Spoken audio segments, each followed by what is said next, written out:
आज घडीला सेक्युलर मतदार या देशात आहे की नाही तर आहे। सेक्युलर वादावर, सेक्युलर मतदारांवर हल्लाबोल भाजपचे लोक नेते करतात, मोदी सुद्धा करतात। हे काम त्यांच्या अजेंडानुसार, धोरणानुसार करतात। पूर्वीही सेक्युलर मतदार होता, आजही आहे, पण तो टिकून ठेवण्यासाठी रस्त्यावरचं जे काही गणित लागतं ते काँग्रेसकडे अजिबात नाही।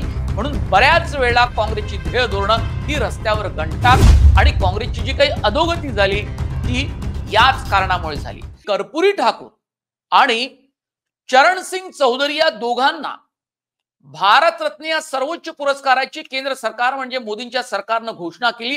त्याच्या मागे निश्चितपणे एक नियोजन आहे, ध्येय आहे, काहीतरी साध्य करायचं आहे, धोरण आहे आणि त्यानुसार ते दिले गेलेले आहेत। पण ते जयंत चौधरी आणि नितीश कुमार हे एनडीए मध्ये एक तर आले, एक येण्याच्या मार्गावर असले तरी त्यांच्यामुळे पुरस्कार दिले गेले नाही, तर जनमानसाची नाडी ओळखण्याचं जे काही कौशल्य भाजपनं साध्य केलंय त्यानुसार ते केले गेलेलं आहे। हेच काम काँग्रेसला जमत नाही, हे माझं म्हणणं आहे।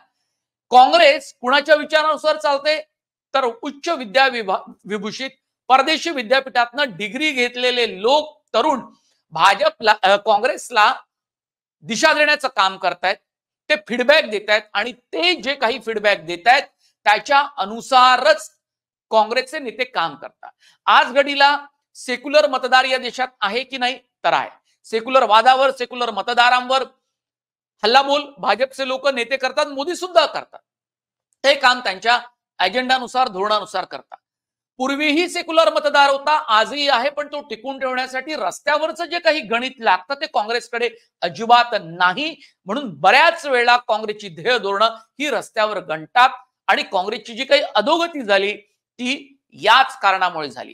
इंडिया आघाडी नरेंद्र मोदींच्या विरोधात टक्कर देईल अशा प्रकारची स्थिती, आश्वासक स्थिती ही देशामध्ये निर्माण झाली होती, पण आज घडीला ती स्थिती नाही। 375च्या पुढे भाजप जाईल आणि 400च्या पुढे एनडीए जाईल अशा प्रकारची स्थिती आहे आणि ते वारंवार मोदी आणि त्यांचे नेते हे बोलून दाखवतात आणि तशाच प्रकारची स्थिती अन्य ठिकाणी दिसते। तो नॅरेटिव्ह सेट करण्यामध्ये भाजप आजच्या घडीला यशस्वी झाले।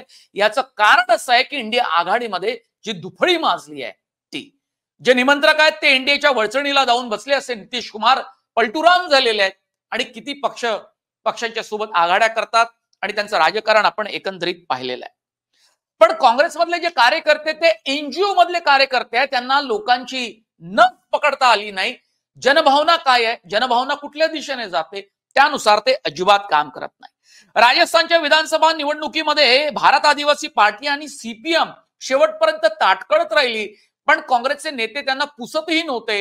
विधानसभेच्या निवडणुकीत आघाडी सुद्धा केली गेली नाही आणि म्हणून 20 जागांचा तोटा काँग्रेसला सहन करावा लागला। ही काँग्रेसची मोठी चूक होती।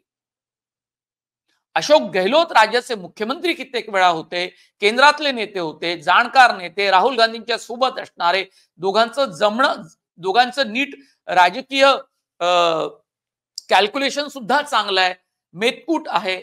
अशोक गेहलोत यांच्या संमतीने अनेक गोष्टी राहुल गांधी करतात। असं असून सुद्धा अशोक गेहलोत आणि महत्वाचे नेते हे भारत आदिवासी पार्टी आणि सीपीएमच्या नेत्यांना भेटले नाही आणि म्हणून आघाडीचं राजकारण होऊ शकलं नाही। आजच्या घडीला काँग्रेसमध्ये आघाड्या, त्याचं महत्व आणि त्याचं एकंदरीत राजकीय महत्व हे जाणणारे तरुण कार्यकर्ते, नेते काँग्रेसमध्ये नाही। म्हणून 5 राज्यामध्ये तेलंगणा वगळता जे नुकसान काँग्रेसला झालं त्यात आघाड्यांच्या संदर्भात त्यांनी घेतलेली बोटचेपी भूमिका महत्वपूर्ण आहे आणि यातून काही शिकण्यासाठी काँग्रेसचे नेते तयार नाहीत।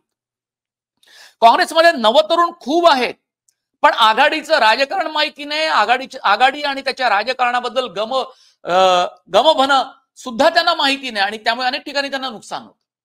त्यामुळे काँग्रेसला 4 शहाणपणाच्या गोष्टी या निमित्तानं आम्हाला सांगायच्या आहे की तुमच्याच पक्षाच्या दिवंगत नेत्याला आणि भारताच्या माजी पंतप्रधानांना भारतरत्न या सर्वोच्च पुरस्काराची घोषणा मोदी सरकार आणि केंद्र सरकारनं करून एक मोठी खेळी केली आहे।